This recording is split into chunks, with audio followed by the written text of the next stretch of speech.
Welcome, everybody, to the American Space Museum. I'm Marquette, and we're so glad you're with us on this November 3rd, 2023, to stay curious. Today's show, we have got an honor. We're going to honor one of NASA's great astronauts, Apollo and shuttle astronaut Tom Mattingly, who passed away this week. We have an astronaut birthday of a three-time shuttle astronaut who's the only four-star general who's flown to space. We have a shotgun wedding. Two cosmonauts married shotgun style on this date in history in the 1960s. We're going to talk about the first living creature to orbit the Earth. And we have an astronaut who wants to correct an urban legend about their marriage to another astronaut. So stay curious about all that today as we're enjoying the end of a long week. We've got a lot of busy things that have fallen into our lap, and we're so grateful about that. Aren't we, Marty Winkle, my co-producer over there? Marty, say hello on our UCX family microphone there. Hello, Mark, and everyone else. And everyone out there, including Dave Stange, whose granddaughter is, I think she's hooked on my soft voice or something there, Marty. But he posted a picture, Stange did, of her pointing up to us on the picture of all of our astronaut hounds out there the other day at the Space Center. Was up on his big flat screen TV. Dave Stange, you're one of our favorite people. We've met you personally, and all of you out there that have enjoyed what you've seen at the American Space Museum and then what we do here and on Facebook. We are very appreciative to you all, as this is episode number 925 in our fourth year, born out of the pandemic in March 23rd, 2020. And we are enjoying giving you space history, talking about the shuttle like we feel nobody else does. And Marty, we are complimented many times by shuttle workers and others how we're keeping the dream alive for their fabulous 3-decade career, and other things. Space histories every day, and this is what we insisted on, was trying to bring it to you in some format. So tell your friends to watch it and help us out on YouTube, because we've monetized it. We're almost made $100 here the last 6 months. They give us checks 6 months apart, so thank you, Bruce Jacobs, that keeps track of that. Thank you. Gail Hannis is there with Bob Crippen. 9 years ago, November 1st, our beautiful space shuttle monument was dedicated with a bunch of astronauts there, a big ceremony at the time. This is afterwards. Gail was an executive secretary, I guess executive administrative assistant out at the Space Center. Of course, Bob Crippen boldly flew that first shuttle flight with John Young, April 12th, 1981. Been a great friend of the museum through our godfather, Charlie Mars, and wonderful people like Gail there. And Bruce Jacobs reminded us that he was out there on that ceremony 9 years ago when our last monument was dedicated. And there's Ozzy Osbourne sitting in the back there. God bless him. We lost him a couple months ago. You see those pylons in the back, that looks like Gail again. That's for space workers like Marty Winkle. My co-producer paid $100 to have their names up there. That looks like Dan McCune in the back, Marty, in the blue jacket. It was a shuttle crane operator and our maintenance guy here. But Bruce, thank you for sharing the picture with you and Crip there. We talked to Crip, did a great tribute to Mr. Hugh Harris back in February, and I believe Bob Crippen is 85 years old, around in there.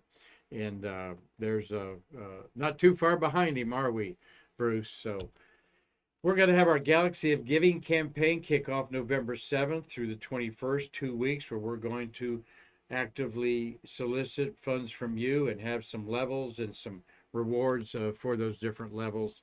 And we're putting that together now, and we'll kick that off next Tuesday. But you may give now.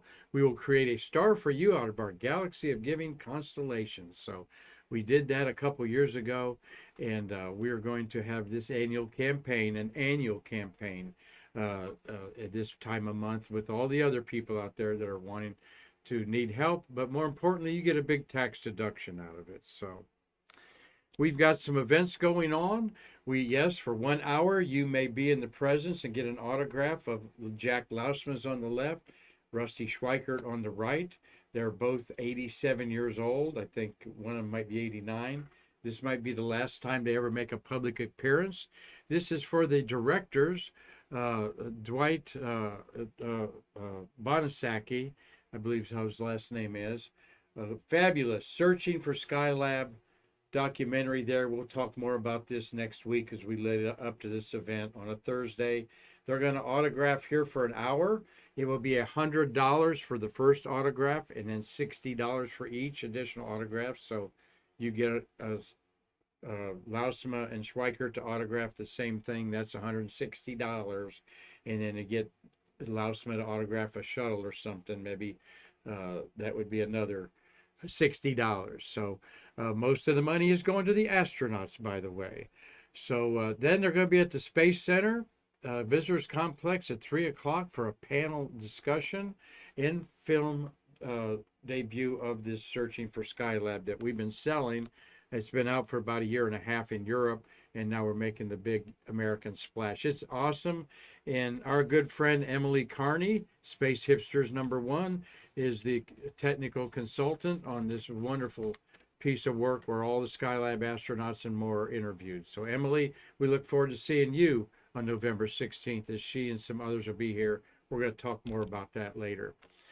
Then that next Saturday, we're going to have a book signing for 2 hours by astronaut Nicole Stott, who spent 104 days in space.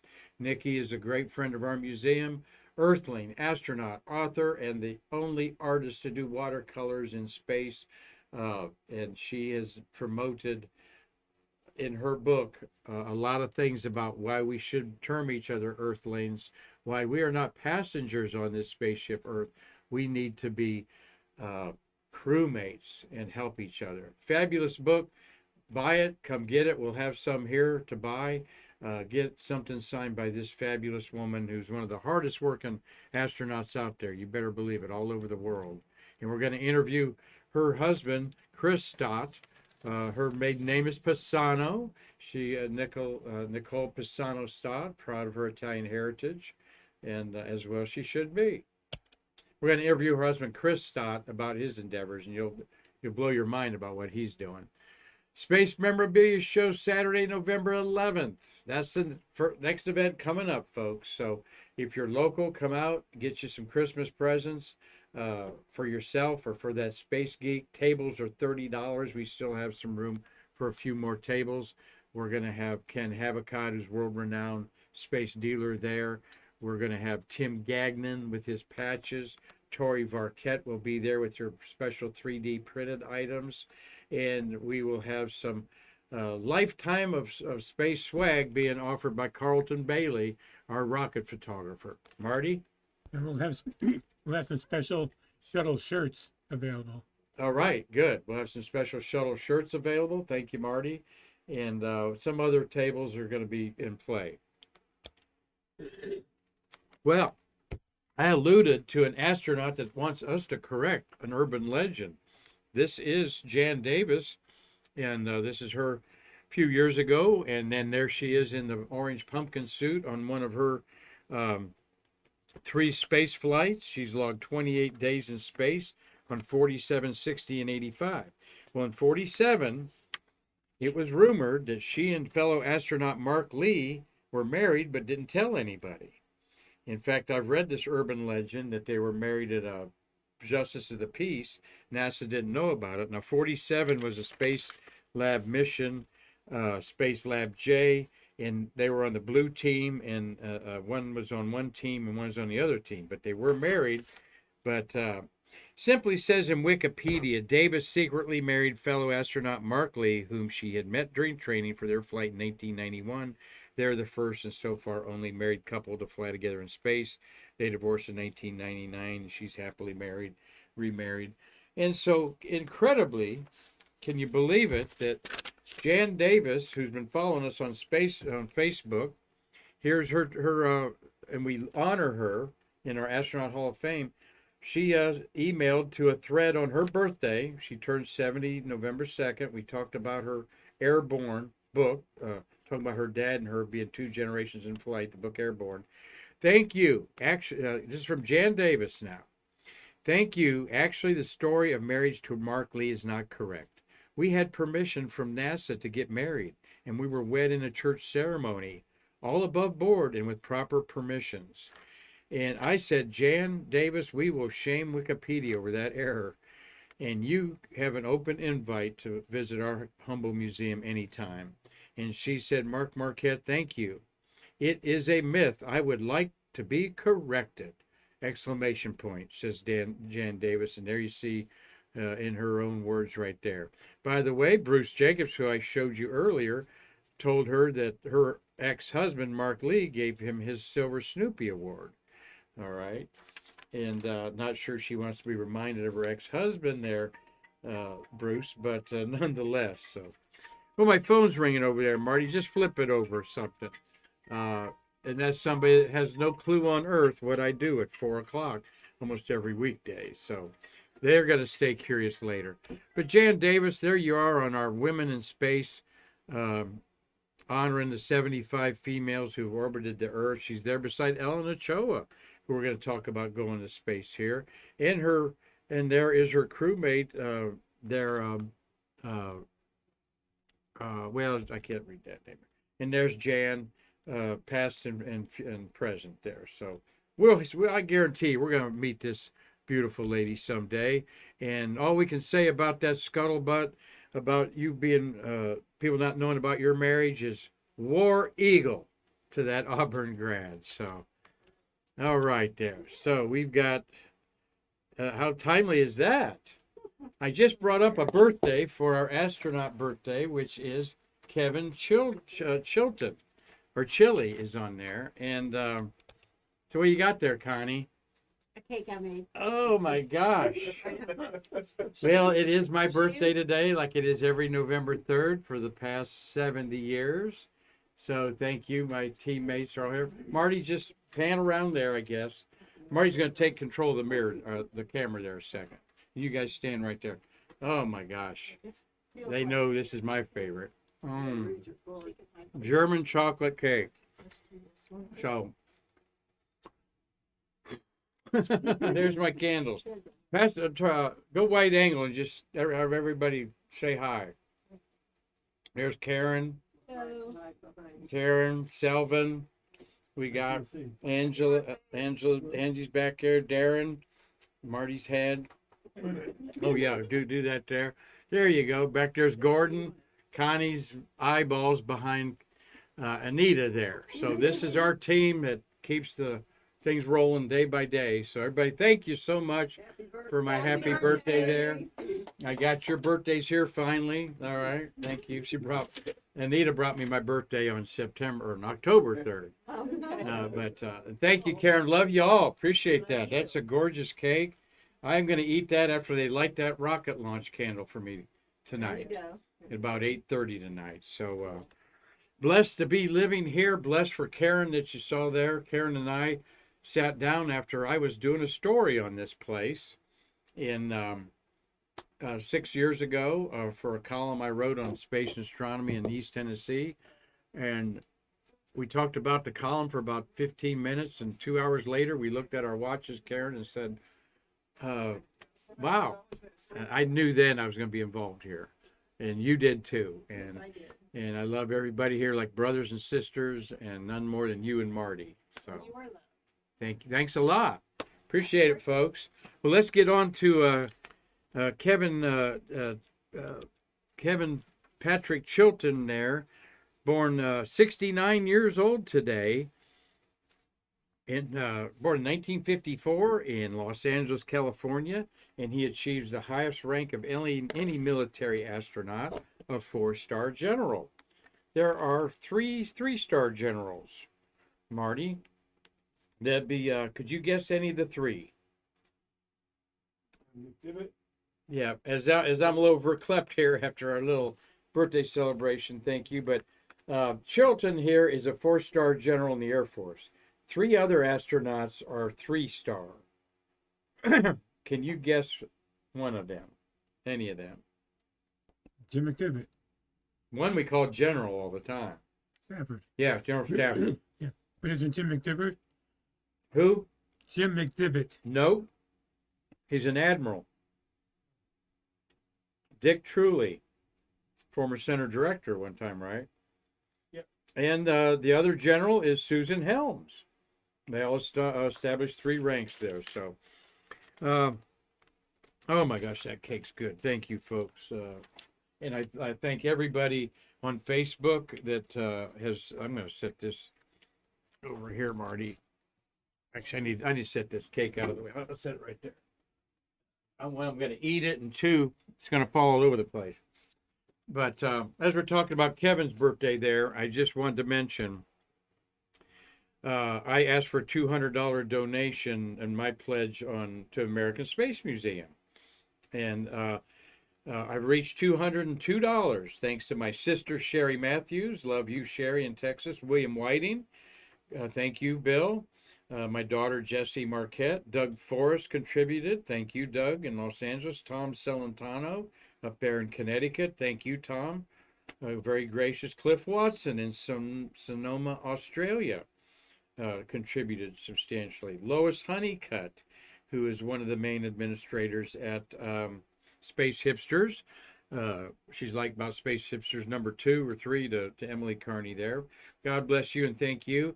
And Marty, my high school homecoming queen, Patty Winecoop. Patty Myers at that time, and married Randy Winecoop in our class. And God bless both of you for your generous contribution on my birthday and how you continually support the American Space Museum, though they live in Oklahoma City. So thank you from my heart, all of you out there. I'm such a blessed person to want to live this long, because I did survive a Widowmaker heart attack 12 years ago. And the other is to do something I love, and completely God's will. I just show up, and somehow things happen. So, well, enough of that, but I am very grateful. As I'm sure is Kevin, my birthday mate, Chili Chilton here. Let's talk a little more about him. 3 missions, twice a pilot, once a commander. 49 he was a pilot of the maiden flight of Endeavour. That was pretty cool, I'm sure. Then a pilot on a space radar mission, and then he was commander of the 3rd docking to the Russian space station. So, and then of course he was over the component command for space and global strike at Barksdale Air Force Base in Louisiana, and so on and so forth. Quite an illustrious career for this Scorpio like me, born November 3rd, 1954. Kevin Chili Chilton. Well, a lot of people recognize November 3rd as being the date in space history when Russia again shocked the pants off America. And just a month after launching a beach ball-sized 200-pound satellite, they launched an 1,100-pound space capsule that had a living dog in it. So, Laika, Laika, launched November 3rd from the then secret complex called Baikonur. Sputnik 2 was a complicated spacecraft designed to keep a dog alive. There is Sputnik 1, all right, just almost like a beach ball, less than 200 pounds. There is Laika. Little was known about the impact of spaceflight on living creatures at this time, so Laika's survival was never expected, and they didn't have a re-entry way to get her back. Soviet Union Premier Nikita Khrushchev, who we're going to talk about here more about in a minute, wanted a space spectacular, a mission that would repeat the triumph of Sputnik 1 on October 4th, 1957, and again studying the world that Russia was leading in space. Now, this is during the proliferation of nuclear weapons on both sides, called the Cold War. So we'll talk more about Khrushchev here in a minute. Laika was found as a stray wandering the streets of Moscow. And scientists chose to use stray dogs since they assumed such animals already learned to endure harsh conditions, such extreme cold and hunger. That kind of makes sense, Marty. They gave her several names, all right. One was Little Curly, one was Little Bug, one was Little Lemon, because she was yellowish in color. Laika is the Russian name for several breeds of dogs similar to Husky. but it literally translates into barker. So they named her Laika due to her loud barking. It was dubbed. American press dubbed her Mutnik as a pun on Sputnik. Her true pedigree is unknown, but she was part husky or other Nordic breed, possibly a terrier. Now here's the configuration, quite complicated to try and keep her alive, as well as all the telemetry to understand that she was still alive, monitoring the heartbeat and so forth. They figure she died of cabin overheating in the fourth orbit, and it all disintegrated to Earth about in April 1958, just a year and a half later. So quite an event, quite a shocking thing. Of course, animal rights people were beginning their crusades for humane treatment of animals and not using them as test subjects, and this what it did to it. What's hard to emphasize, Marty, what you and I grew up with was the secrecy of this. You were fed what you wanted to hear, what Russia wanted you to hear through their famous space agency called TASS, or news agency, TASS. So it was all propaganda. They never reported failures or difficulties, even in their manned missions. And that wasn't good because they could have told us things about how difficult the first spacewalk was by Alexei Leonov and how his spacesuit ballooned up and stuff like that. Things that maybe we hadn't considered. Though we had a few trying moments, we never shared information. But they learned about our information from reading the American newspapers. So here's a lot of tributes to Laika, some beautiful posters, and the legacy of this space dog. Of course, within the past 50 years, this is 1957, so we've got 58 years later. This is an event that 68 years later. I mean, we're actually learning things that we never learned before, even as secret documents are unveiled. But around the world, they've revered Laika as a universal animal, so to speak. And there's a beautiful statue to her that was erected just only about 10 years ago in Moscow on an air base there that honors Laika the dog. I'll bet some of you have some creatures out there that you've named Laika, and means barker, in case you wanted to know. Marty, any comments or questions out there? Saw you looking around at me. Give me a second to find it. We got a comment from Marina from Ukraine explaining the Laika means to run. Same thing as you're saying. Okay, to run. Yeah, a lot of probably interpretations. Thank you, Marina, and hope you're safe there in Ukraine. As we talk about Russia, I know you don't like seeing that flag, but we were in a moon race in the 60s with Russia, more not to claim the moon as our own. That was never really discussed. It was to plant our flag and say our technology got us there. And as a nation of technical people and prowess, and of course with partners like Canada, a huge partner in the Apollo program people don't know about, and to a lesser extent some other European countries helped us. But fueling this was our American presidents at the time, of course, President Kennedy, then President Johnson, then President Nixon, and Nikita Khrushchev was the premier of Russia in the 60s. And this is Time magazine with, if you're under 40, this was the social media event of the year, was being named the man of the year. And then they later changed it to the person of the year when they finally, I think Margaret Thatcher may have been the first woman that got man of the year in Time magazine. She was the British premier. Anyway, there's your Sputnik. There is celebrating that how Nikita Khrushchev orchestrated this. He was the first secretary of the Communist Party of the Soviet Union and chairman of Council of Ministers. Born in 1894, he died in September 11th, 71, at age 77, basically in exile. He started the space program and used it for propaganda in his country. He narrowly avoided nuclear war with missiles in Cuba in a big showdown with President Kennedy, the October event in 1962.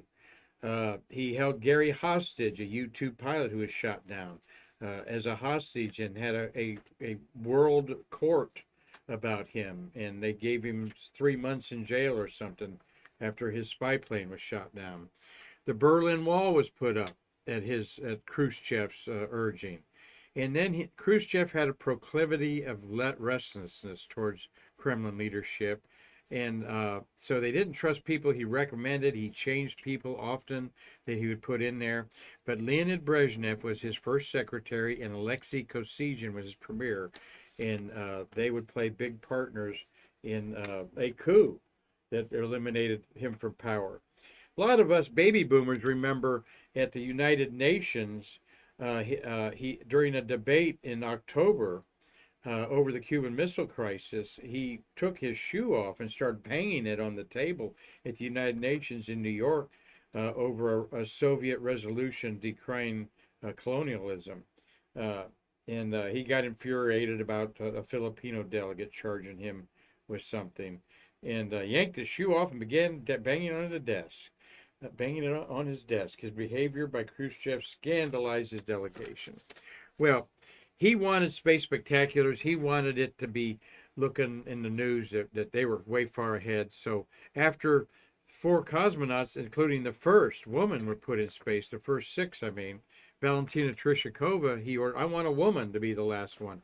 So the best parachute trooper woman was chosen for that. And she was well chosen, Valentina Tereshkova. She's still alive at age 87 or something. And then he wanted the first 3 persons to go up. No one had done 2 people in space. We just got done with our Mercury program. So he took the one-man Vostok spacecraft and had the astronauts not wear spacesuits, and 3 of them piled into that thing and orbited the Earth. And during the first day of the orbit of Voskhod 1 with 3 people in it and no spacesuits, a coup was waged and he was overthrown, and Brezhnev and Kosygin took power, and he was placed in exile. But he had a few other tricks up his sleeve before that, because he still had his astronauts were pawns until that moment. In between that moment, here you have Valentina Tereshkova, the first woman in space. You got Popov, who's going to fly later. And then there's Yuri Gagarin, our first human to go into outer space. Well, Khrushchev said that I want 2 of my cosmonauts. Well, I want a cosmonaut to marry Valentina. And one that he forced to marry her, basically, that they had to like each other, was Andriy Nikolaev, who was the 3rd man in space on Voskhod 3, the 3rd Russian. And then he later was on Voskhod 9 for 21 days in space. Well, on November 3rd, 1963, Khrushchev orchestrated this shotgun wedding between Nikolaev and Valentina. It was a Moscow palace wedding. Khrushchev presided at the wedding, giving away the bride. The marriage was encouraged by Soviet space authorities as a fairy tale message to the country. And then 1 year after her first space flight in June 1964, she gave birth to Elena Nikolaev Tereshkova, the first person born of a mother and father who traveled in space. And she ended up okay. She was a doctor. She's obviously in her 70s or something now. She's a doctor, a medical doctor in her life. So, but she was teamed a space baby and all this stuff. So a lot of propaganda that the world, Europe in particular, looked up to Russia. Here's the 2. There's Valentina on the left, and there is Nikolaev on the right. He did spend 21 days in space. She had 3 days in space, twice as long as all the Mercury spacecraft missions put together on there. So they divorced in 1982, and she married a surgeon, and she's 87, 88 years old, and he died in 2004 at age 70. A star-crossed marriage there, shotgun wedding style, courtesy of the Premier Nikita Khrushchev of Russia. Well, we're not going to end our little program. We're going to go through here with the shuttle launch. Yes, they've lit a candle for Chilton and me, Marty. STS-66, a very important atmospheric mission was launched today in 1994, right before noon. And this was the third mission of a suite of instruments that have set the baseline for today's climate change awareness. These were called the Atmospheric Laboratory for Applications in Science. That's what Marty wisely chose behind me here for the green screen there. What we have there is called Atlas 03, and this allowed scientists to study the ozone hole in mid-latitudes, the way Antarctic air recovers, and how the northern atmosphere changes as the winter season approaches. This is important data that was established 30 years ago, that now climatologists all over the world and people in colleges are using these three missions as very important baseline. Of course, they orbited them during different seasons of the northern hemisphere. So, Marty, you got a comment or question there? We have a comment from Fox McLeod. The Voskhod 1 flight was the most riskiest space flight in the history of space flight because they didn't have a launch abort system, let alone pressure suits. You're absolutely right, Fox McLeod there, that cramming three people in this Soy is basically the one-man Vostok. But Fox, what also is of note on there is they took out some of the instrumentation. One of the astronauts, they had two seats and one laid across the other one's. All right, once you got weightless, you had a little more room. But on launch, did not have an abort system. They did have the landing system that they landed on the ground, okay, with the thrusters at the end. So they did not eject out. They were the first Russians to land in their own spacecraft. That was amazing enough that they would want to do that. But they did have retro rockets to brace that impact under a canopy. And the designer of the spacecraft, Fyostov, I think's his name, was on there, as well as Komarov. And Komarov was the astronaut who died in the Soyuz 1 fatal reentry, where the parachutes failed and he crashed at 500 miles an hour into the Earth. So, and the other guy was the physician. So, not only Komarov flew again. So, thank you for pointing that out, Fox. Voskhod 1.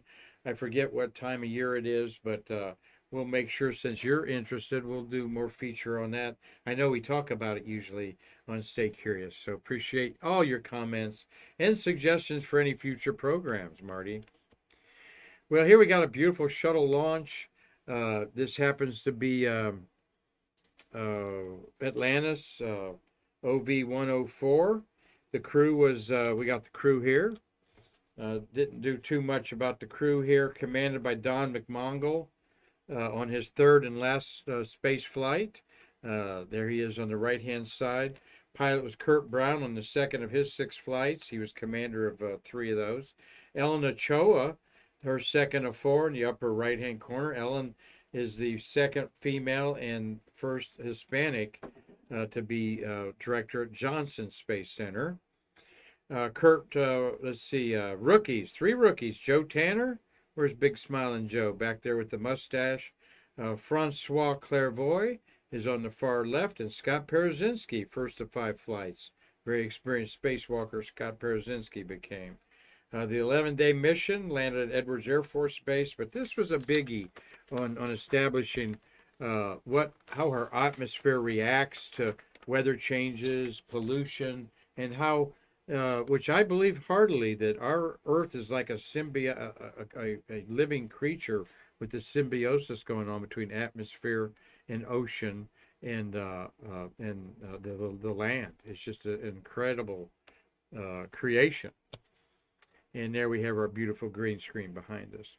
Well, we're going to end the last of this show with a nice little tribute to Mr. Ken Mattingly, who died on Halloween night, we understand, at age 87. I'm going to use for my notes a beautiful story written by Robert Perlman on Collect Space. If you're not a fan of Collect Space, you should be.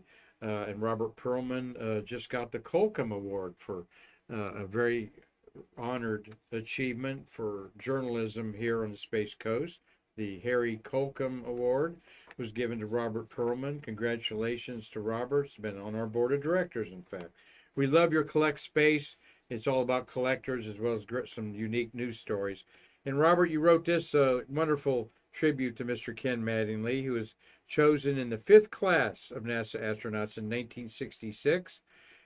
He went on to fly to the moon on Apollo 16, orbiting the moon for almost 3 days, while Charlie Duke, who's still alive, and Commander John Young walked on the moon on Apollo 16. He has 21 days in space, and he did a deep space EVA spacewalk to retrieve film out of the canisters of the cameras that he was using to take photos of lunar features while he was orbiting the moon. So very famously, though, he was exposed to the German measles and later was replaced on Apollo 13 because they were feared that he would get and expose the crew to the measles. Of course, he was replaced by Jack Swigert, who later died of cancer, and the drama of Apollo 13 unfolded. So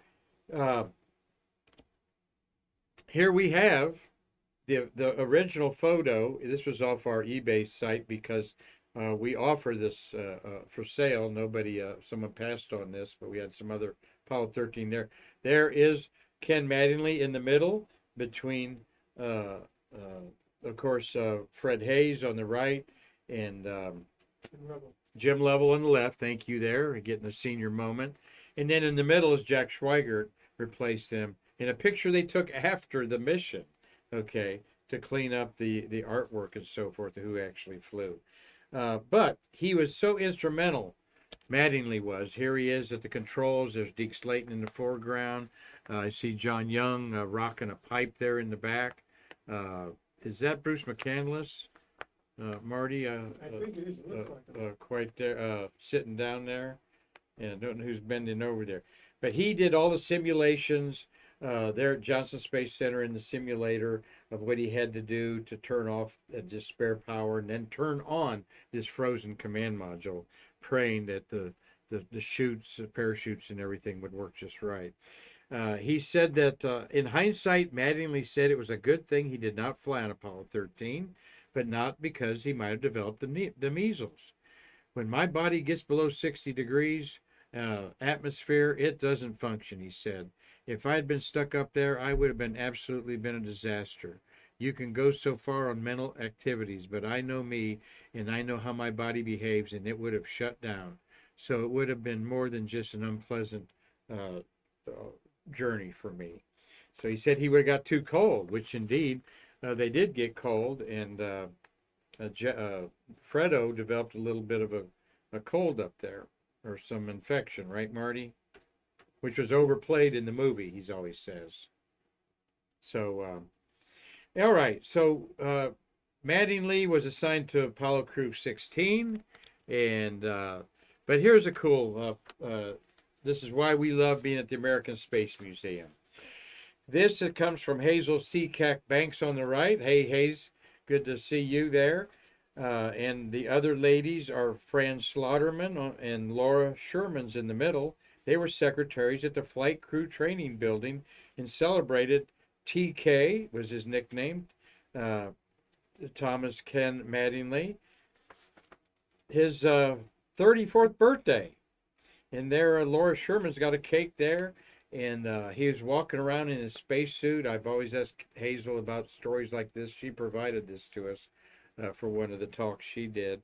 And she goes, oh, yeah, they would walk around. They had to get used to him. They wanted to nothing to be unfamiliar to them.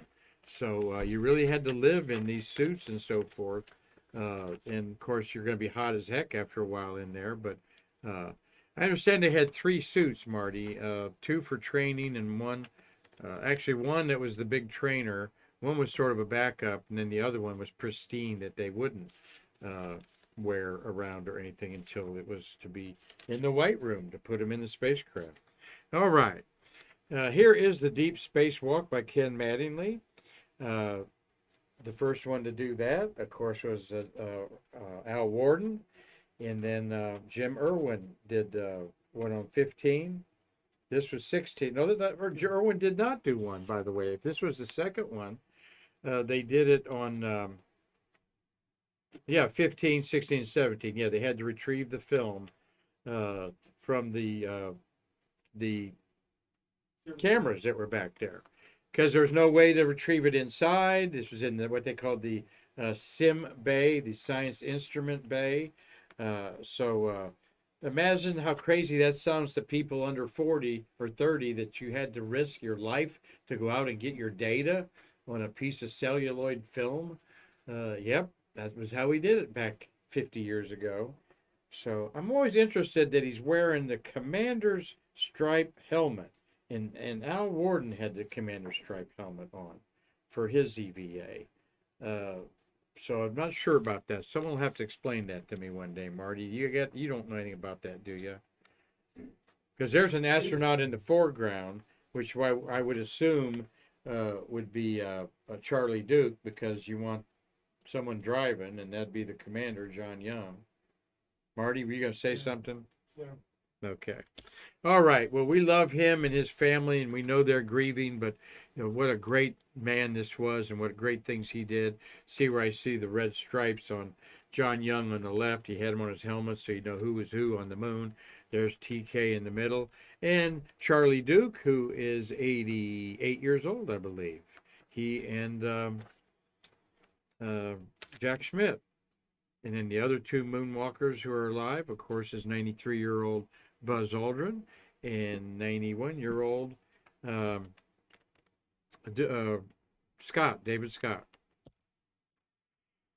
So Ken Mattingly ended his career on 2 shuttle missions. He was the 4th flight of the Space Shuttle program, and Orbiter Columbia was flown in July. And we got a special picture to show you of that in 1992. And let's see. And then his 3rd flight was 51C of the Space Shuttle, a Department of Defense mission, where he says, I still can't talk about the mission. When books are written and somebody finally comes out and tells that chapter, everybody's going to be proud. Now, the Space Shuttle did about 10 Department of Defense missions. This was a very kind of, I think they know actually what they did deploy. He made those comments 20 years ago, actually, and I think they know what it was now. But some of them had some Star Wars technology of the Ronald Reagan and George Bush administration. And there's no coincidence that that Berlin Wall that Khrushchev put up in the 1960s came down in 1990. We had a little bit to do with that, and I'm sure TK did too. Mattingly was portrayed in the movie Apollo 13, by the way, by the actor Gary Sinise. And then 3 years later, actor Zelda Ivanka plays him in the HBO series From Earth to the Moon. All right, for you space geeks out there, you Hollywood people out there. There is Ken Mattingly with Henry Hartsfeld walking out to the operations and checkout building on way to the launch pad for the 4th launch of the Columbia, and it was they wore ejector seats that were taken out. As I consult my scroll, that was in June 27th, 1982. And they flew up there until July 4th. All right, so 6 to 7 days later, they land out at Edwards Air Force Base and meet President Reagan and First Lady Nancy. The only time an orbiter landed on July 4th, we only had one launch on July 4th, which was STS-121. There they are meeting President Reagan and Nancy Reagan out after they got off of their spaceship there. And basically, so Reagan took out his little seal and stamped it on the side there. This government vehicle is now certified for space use there, Marty. That'd have been a cool little fun thing to do. You know, bring his chimp from his acting days out there with him to scurry up there and put a seal of approval.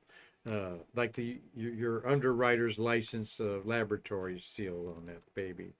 Well, all kidding aside, the world was a better place for this man, Ken Mattingly. The American Space Museum sends its sincere condolences to this man whom I've never met, but I know some people like Tom Mattingly and his brother Mark and others met him at other conferences around our country. Did you ever get a chance to meet him, Marty? Yeah. Didn't ask you there. So, but he went down to the end promoting space and sharing his beautiful life, just like so many of them do. So appreciate that. We appreciate everybody today honoring uh, Mr. Mattingly. And when we hear some funeral arrangements, we'll share with those with you next week. I'm sure he's got a place for him in Arlington Cemetery, wherever he wants to be. His remains to be kept. So, with that, I'm going to thank everybody for today's November 3rd. Stay curious out there. I guess it'd be appropriate for me to do this on the way out, huh, Marty? As thank you everybody who contributed to our museum on behalf of my birthday, and thank you, Marty, for your personal gift. Anita Truex, yours, my cake from my friends here at the American Space Museum, and all of you who reached out to me on Facebook and other ways.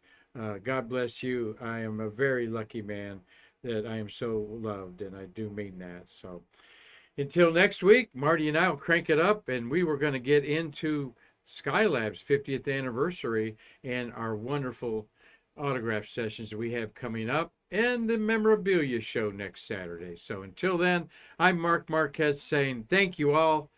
And until next time, I say God bless you all. I can't wait to see you to bridge the space between us.